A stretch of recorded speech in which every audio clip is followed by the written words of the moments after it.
예쁜 상황에서 합시다. 새해에는 말씀대로 전도하며 삽시다. 할렐루야. 새해 더욱 전도하고 범사가 제사하는 예배하는 삶이 되어서 많은 사람들을 교회로 이끌기를 소망합니다. 말씀 좀 읽어봅시다. 시작. 최후의 만찬이다. 최후의 만찬이라는 건 말 그대로 마지막 만찬이다. 왜 마지막이냐? 예수님께서 십자가에 달려서 죽으시게 되었기 때문에 최후다, 마지막이다 하는 겁니다. 본문의 말씀 보겠습니다. 22장 14절에 때가 이름에 예수께서 사도들과 함께 앉으사 하십니다. 6월절 때가 다 됐다는 거예요. 6월절에 예수님께서 십자가에 죽으실 때다.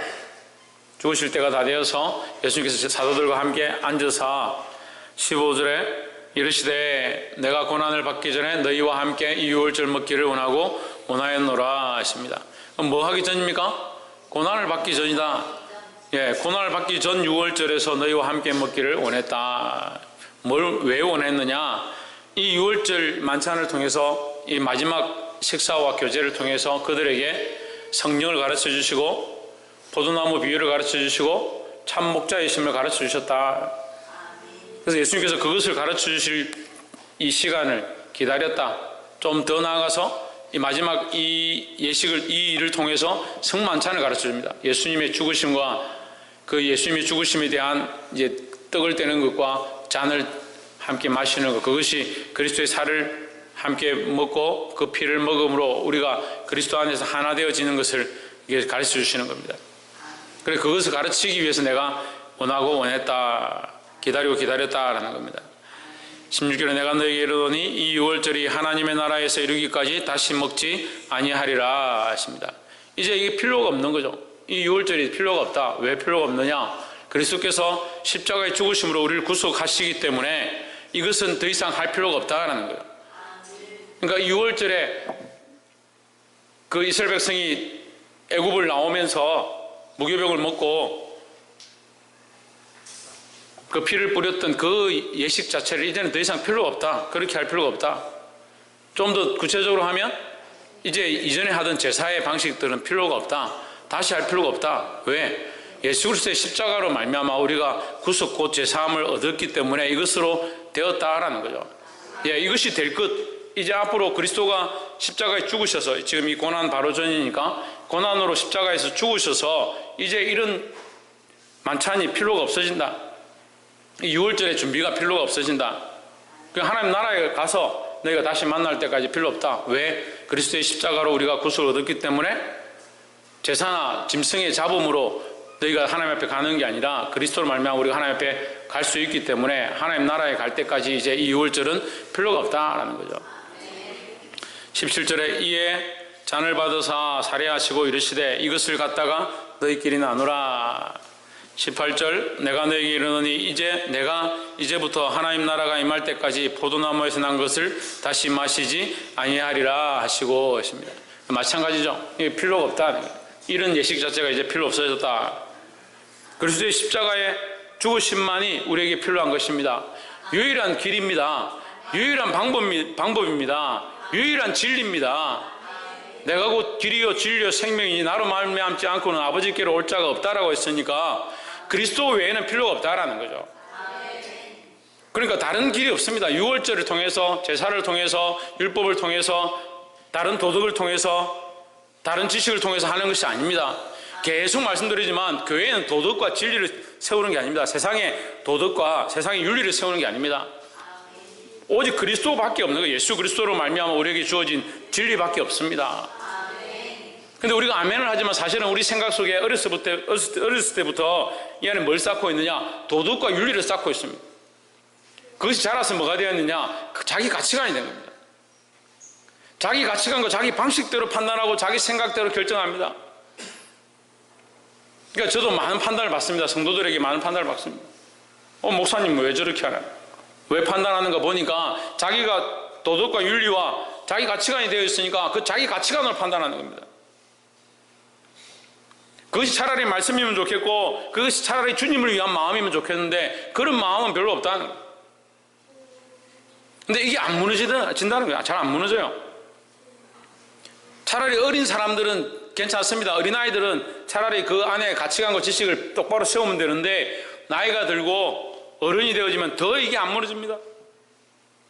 그러니까 항상 옳고 그름이 말씀을 기준으로 한 것이 아니고 하나님 뜻에 맞춘 게 아니라 자기 생각의 기준을 따라서 맞추는 겁니다. 그러니까 너무 목회하는 게 힘들어요. 왜 목회가 힘드냐? 말씀을 전하는 게 힘든 것도 아니고요. 말씀을 가르치는 것도 힘든 게 아니고요. 기도하는 것도 힘든 게 아니에요. 뭐가 힘드냐? 변하지 않는 사람들 때문에 힘든 거예요. 해가 바뀌어도요, 여전히 자기 생각대로 삽니다. 여전히 자기 가치관은 그대로 가지고 있습니다. 자기 중심적이고 자기를 사랑하는 것들은 여전히 튼튼합니다. 그래서 하나님께서 이스라엘 백성을 광야에서 훈련시키는데 38년 동안 훈련시켜도 여전히 변화되지 않는 거예요. 그래서 그들이 알지 못했던 다음 세대가 일어나서 가나안 땅에 들어갑니다. 하지만 그들도 똑같이 유전된 망령된 행실을 쫓아서 불순종합니다. 안타깝습니다. 여러분 자녀가 바로 되기를 원하고 여러분 다음 세대가 믿음으로 서기 원하면 누가 정신을 차려야 되느냐? 내가 정신을 차려야 되는 겁니다. 자다가 깰 때라고 하는데 어디서 자는지를 모르는 거예요. 지금 우리가 어디서 자고 있습니까? 어디서 자고 있습니까? 세상에서 자고 있습니다. 어디서 자고 있습니까? 광야에서 자고 있습니다.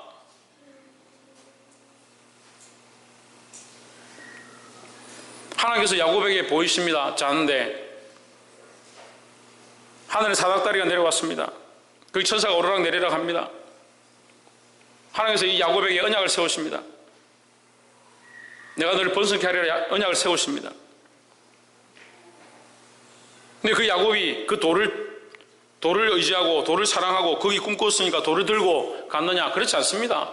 그 돌을 쌓고 거기에 다시 돌아와서 내가 여기에 하나님 원하시는 제단을 쌓겠다라고 약속하고 갑니다. 그걸 잊어버리죠. 그걸 잊어버립니다. 잊어버려서 비참한 일을 당하죠. 그의 딸 디나가 가서 강간을 당하고 자식들이 가서 그 디나를 강간한 그 족속들을 다 죽이고 나서 정신을 차립니다. 그때 기억나서 거기 다시 옵니다. 거기 와서 다시 제단을 쌓습니다. 그럼 정신을 차린다는 그게 정신을 차리는 거예요. 뭘 정신을 차리는 겁니까? 하나님을 다시 찾는 겁니다. 하나님께로 다시 돌아가는 겁니다. 하나님께 조명하는 겁니다. 하나님께 집중하는 겁니다. 여전히 생각이 자기를 사랑하고 자기를 위한 가치관을 가지고 있으니까 말씀으로 아무리 가르치면 뭐합니까? 자식들을 말씀으로 가르치라고 아무리 얘기해도 자기 가치관이 안 바뀌는데 어떻게 자식을 말씀으로 가르칩니까? 벌써 10년이나 지났습니다. 10년이 넘었어요. 이제 올해 우리가 10주년 개척 10주년 행사를 해야 되는데 10년 동안 자란 건 뭘까? 10년 동안 변화된 건 뭘까? 어제 묵상을 해봤어요. 속상한 것도 많아요. 여기 왔다 떠나간 사람들도 많고 교회 왔다 떠나간 사람들 줄을 세우면 한 500명은 더 될 것 같아요. 그럼 남아있는 사람은 어떠느냐? 자라면서 성장해가고 결혼하고 시집하고 취직하고 장가가고 자식 낳고 어른이 되면 영이 자라야 되는데 똑같다. 왜 똑같느냐? 가치관을 안 바꿔요. 가치관을. 삶을 안 바꿔요. 베델로 돌아가서 하나님이 그에게 말씀하셨던 그 자리 가운데로 다시 돌아가야 합니다. 우리에게 중요한 것이 이 세상에 먹고 마시는 것이 중요한 게 아니고 오늘 예수님이 제자들에게 너희와 이 교제를 하나님 나라에서 다시 하기 원한다 그 얘기예요. 이 땅에서 다시 이 교제가 필요 없다. 너희들이 하고 있는 이 6월절의 이 형식들이 필요 없다는 거예요. 우리에게 길은요 예수 그리스도 밖에 없습니다. 해답도 예수 그리스도 밖에 없어요. 이게 옳다 저게 옳다라고 할 것이 아니라 하나님이 뭘 기뻐하실까? 예수님이 걸어가신 길이 어떤 길일까? 그걸 놓고 고민해야 되는 거예요. 19절에 또 떡을 가져 살해하시고 떼어 저에게 주시며 이르시되 이것은 너희를 위하여 주는 내 몸이라 너희가 이를 행하여 나를 기념하라 하시고 있습니다. 무엇을 행하느냐? 이 떡을 떼는 것을 행한다. 떡을 뗄 때 이 떡이 뭐다? 주님의 몸이다. 자, 우리가 주님의 몸을 먹었습니다. 이 몸이 우리 몸에 공급되어집니다. 이 떡을 뗄 때에 성령께서 역사하십니다. 그럼 나는 이제 뭐로 살겠느냐? 주님이 주신 공급하시는 힘으로, 주님 주신 은혜로, 주님 주신 에너지로 살겠다라는 거죠.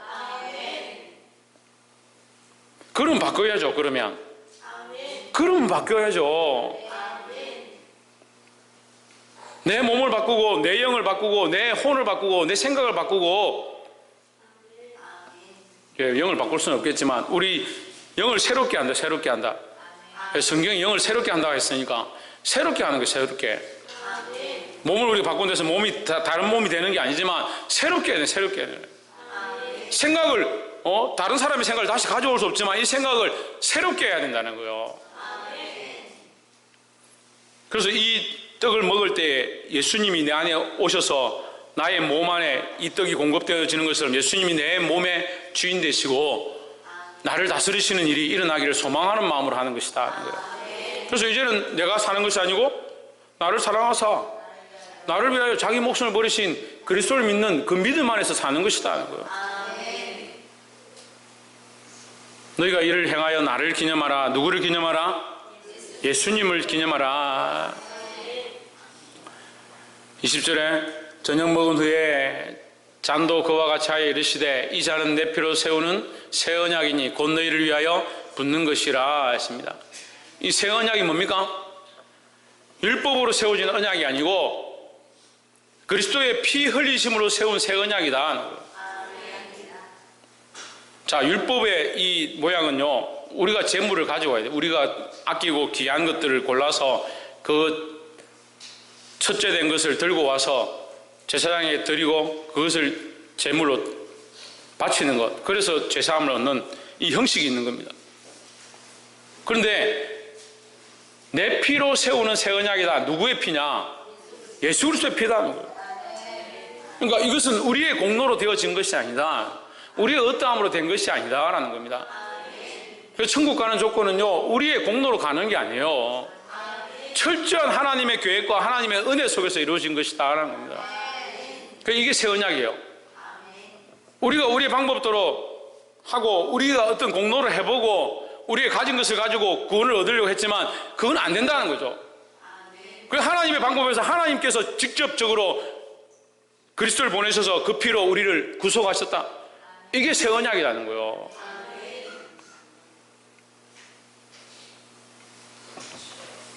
우리의 힘으로 할 수 없는 이 새 언약은 하나님의 전적 은혜다라는 겁니다. 그래서 구원을 어떻게 받느냐? 믿음으로 받습니다. 말을 많이 하지만 사실은 믿음으로 받는 것이 아니라 하나님의 은혜로 주어진 것이다라는 거예요. 믿음으로 받는다는 것은 우리가 받을 만한 자격이 된다는 것을 의미할 수도 있습니다. 하지만 우리가 좀 더 생각해 보면 사실 우리의 믿음조차도 우리가 잘나서 되어진 게 아니고 하나님께서 허락하신 거니까, 믿음도 성령이 오셔서 우리 마음에 감동 감화를 주신 거니까, 내가 믿고자 할 때 다 믿어지는 것이 아니라 믿어지는 이것 또한 하나님의 은혜다라는 거죠. 예수 그리스도를 믿는 것, 그 십자가를 믿는 것, 그 피로 제사함을 얻는 것, 그것을 믿어지는 것 자체가 하나님의 은혜다라는 겁니다. 그래서 이 자리에 있는 게 하나님 은혜고, 이 말씀을 듣는 게 하나님 은혜고, 이 말씀으로 우리가 감동을 받고 찔림을 받고 죄책감을 느끼고 하나님 앞에 우리가 이 죄를 토할 수 있는 것, 이것 자체가 뭐다? 하나님의 전적인 은혜라는 겁니다. 우리는 뭘 했습니까? 죄만 지었죠. 우리는 뭘 했습니까? 고집만 피우고 있죠. 우리는 뭘 하고 있습니까? 불평불만하고 순종하지 않고 있죠. 그런 우리에게 그리스도를 보내셔서 순종의 모양을 보여주시고 십자가에 죽으심을 우리에게 가르쳐 주시고 있다는 겁니다. 그럼 우리 누굴 따라가야 되냐? 이 그리스도를 따라가야 됩니다. 그리스도의 그 몸을 우리가 먹고 그 피를 우리가 마시는 것, 실제로 그 몸을 뜯고 피를 마시는 것이 아니지만 이것을 기념함으로 우리가 그리스도를 위해 살고 그리스도가 내 안에 오셔서 주인 되시고 다스리시는 그 은혜를 보기를 주의 이름으로 축복합니다. 내 피로 세우는 새 언약이니 했습니다. 다시 말씀드립니다. 이 새 언약은 뭐다? 하나님의 전적인 은혜를 말한다 하는 거예요. 곧 너희를 위하여 붓는 것이라 했습니다. 하나님 전적 은혜가 우리를 위하여 부어졌다. 우리의 공로로 된 것이 아니다. 21절에 그러나 보라 나를 파는 자의 손이 나와 함께 상위에 있도다. 이 가룟 유다를 얘기하죠. 이미 22장 초반에 예수님을 파는 유다에 대해서 얘기를 했습니다. 사단이 그 속에 들어가서 그가 이미 예수를 팔려고 내놓았다. 그러나 보라 나를 파는 자의 손이 나와 함께 상위에 있도다. 예수님 아시는 거죠. 아시지만 참고 있다는 거예요. 아시지만 기다리고 있다는 겁니다. 결국 돌이키지 않았지만 예수님은 끝까지 기다리셨다. 예수님이 왜 심판하러 오지 않느냐 그렇게 말하는 사람이 있어요. 예수님 살아계시면, 하나님 살아계시면 심판하러 오지. 저 초등학교 때 그런 생각 많이 했어요. 친구들이 괴롭히면 하나님 저것들 그냥 확 그냥 싹 썰어버지 왜 저 놔두냐고 그런 생각들 했어요. 특히 저는 초등학교 때 방공의식이 굉장히 뛰어나가지고 북한 놈들 우리 어렸을 때는 늑대로 배웠고 늑대, 눈 뻘건 늑대 저것들 싹 썰어버지 하나님 왜 놔두시나. 하나님 공의를 발휘하셔서 확 썰어버지 왜 놔두시나 그런 생각했어요. 하나님은 때를 기다리신다. 참으신다라는 겁니다. 그러니까 하나님 앞에 살아남을 자가 아무도 없다. 그렇게 하면 그렇게 하나님께서 참으시지 않으면 살아남을 자가 아무도 없다. 그러나 보라 나를 파는 자의 손이 나와 함께 상위에 있도다. 예수님 끝까지 뭐 하시냐? 참으신다는 겁니다. 우리도 그리스도를 닮아서 인내하고 참기를 소망합니다. 22절에 인자는 이미 작정된 대로 가거니와 그를 파는 그 사람에게는 화가 있으리로다 했습니다. 제가 그 교사를 오랫동안 하고 목회를 해보니까 느끼는 게 뭐냐면 정말 사랑을 베풀고 그 아이들을 위해서 눈물로 기도하고 참 바른 길로 이끌기 위해서 온갖 수고를 다하는데도 그 애들은 이렇게 참 배신을 하고요. 심지어는 집에 들어와 가지고 안방에 있는 돈을 훔쳐가고 차를 몰래 끌고 나가서 사고를 내고 목사님한테 사기를 치고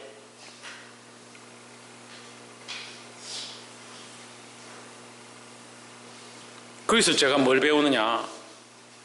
또 아이들 그만큼 사랑해주고 그만큼 섬겨주고 그만큼 아이들에게 봉사했는데 돌아오는 것은 모른 척하고 연락도 안 받고 그렇게 하는 것들을 수없이 봅니다. 근데 오늘 예수님의 모양을 보면 우리가 사실 할 말이 없죠. 예수님 가장 사랑하시고 아꼈던 제자가 예수님을 팔았다고 합니다. 십자가에 못 박는 데까지 내어줬다라고 하는데 예수님은 아무 말씀하지 않는다. 우리도 이 모습을 본받아야 하는 거예요. 근데 그런 일을 당해야 본을 받지. 생명을 위하여 눈물을 흘리고 기도하고 그 영혼을 살리고자. 언실 권사님,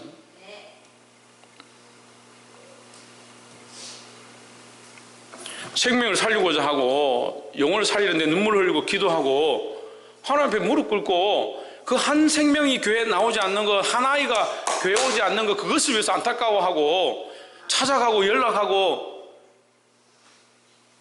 그 몸부림을 쳐야 되는데 그런 흔적이 없으니까 아이들이 연락을 안 하든 찾아오지 않든 교회에 오지 않든 무슨 상관이냐. 전도를 한 사람들이 있어야 전도한 사람들이 교회 안 오는 것 때문에 안타까워하고 기도하는 중보자들이 있어야 중보한 대상이 있어야 중보한 자들이 교회에 나오지 않으면 그들을 위해서 눈물로 더 하나님 앞에 엎드리고 안타까워하고 이런 게 있을 건데 주를 위해서 생명에 대한 이 싸움을 안 싸우는데 무슨 안타까움이 있고 배신함이 있고 예수님 우리를 살리고자 십자가를 지셨습니다. 그 십자가 지는 일에 예수님을 파는 자가 있었습니다. 그럼 우리가 십자가를 같이 지고 예수님을 따라가다 보면 이 생명 살리는 일들을 하다 보면 배신도 당하고 손가락질도 당하고 욕도 먹는 거예요. 그러면 예수님이 하셨던 알고 있지만 참으시고 기다리시는 모습을 우리가 할 수 있는데, 예수님이 십자가를 지고 간다면서 생명에 대한 관심이 없고 영혼을 살리는 데 관심이 없고 전도하는 데 관심이 없고 중보하는 데 관심이 없고,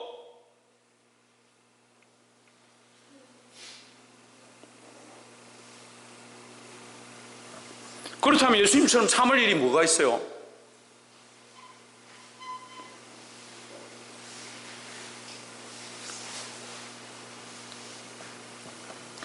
정신을 차리자고 다시 말씀드립니다. 무슨 정신을 차리냐?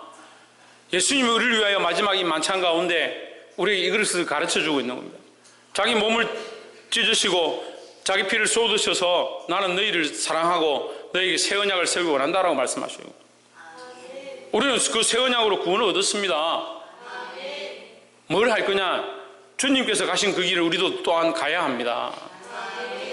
어떻게 갑니까? 말로 갑니까? 아멘 하면 갑니까? 전국이 아마 아멘 대회 나가면 큰 사람 중에 제일 잘할 거야, 아멘. 그 입술로는 아멘 하는데 삶이 하나도 안 돼요. 삶이 하나도 안 돼요.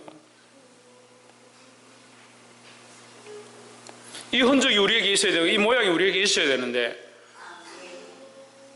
영혼을 위하여 눈물 흘린 흔적이 있고 한 생명 살리기 위하여 애매히 고난당한 모양들이 있어야 되잖아요. 교사들이 이 아이들을 챙기고 추운 날씨에도 불구하고 아이들을 전도하고 그 아이들을 바른 길로 이끌기 위해서 몸부림치는 그런 흔적이 있어야, 하다못해 아이들 시쳇말로 쌩 까고 전화 안 받고 잠수 타는 그런 답답함을 당해봐 보고 알지. 그거 안 하는데 무슨 답답함이 있습니까? 전도를 안 하는데 전도자들이 돌아오지 않는 것에 안타까움이 어디 있습니까? 여러분, 친척을 말씀으로 일으키고 그들을 하나님 앞으로 데려오지 않는데 우리가 이것을 하고자 해야 된다는 거예요. 왜 해야 합니까? 왜? 예수님이 그렇게 하셨기 때문에 해야 되는 거예요. 아멘 아멘 하고 있을 때가 아니고 우리가 이것을 해야 그리스도인이다. 그리스도인. 예수님이 짊어지고 가신 이 길을 우리도 또한 이 성찬에 참여함으로 먹고 마시는 것을 끝내는 것이 아니고, 예수님이 참고 짊어지고 가신 이 길을 우리도 또한 따라가야 한다는 겁니다. 그게 무슨 일이냐? 생명에 대한 일이다. 생명에 대한 일. 신중이 형 뭐라고? 지대 뭐라고? 생명에 대한 일이다. 생명에 대한 일. 그래서 사랑하는 성도 여러분, 다른 일들을 하는 것이 아니고 생명에 대한 일들을 시작해야 합니다. 특별히 2020년도 큰사랑교회가 이 생명에 대한 일을 시작하고 전도에 대한 일을 하고 영혼 살리는 일들에 힘쓰므로 오히려 교회가 핍박받고 고난받는 흔적들이 있고, 전도하고 생명을 살리고자 몸부림침으로 끝까지 참을 수 있는 그런 사건들이 우리 안에 많이 일어나게 되기를 주 예수 그리스도 이름으로 축원합니다. 기도하겠습니다.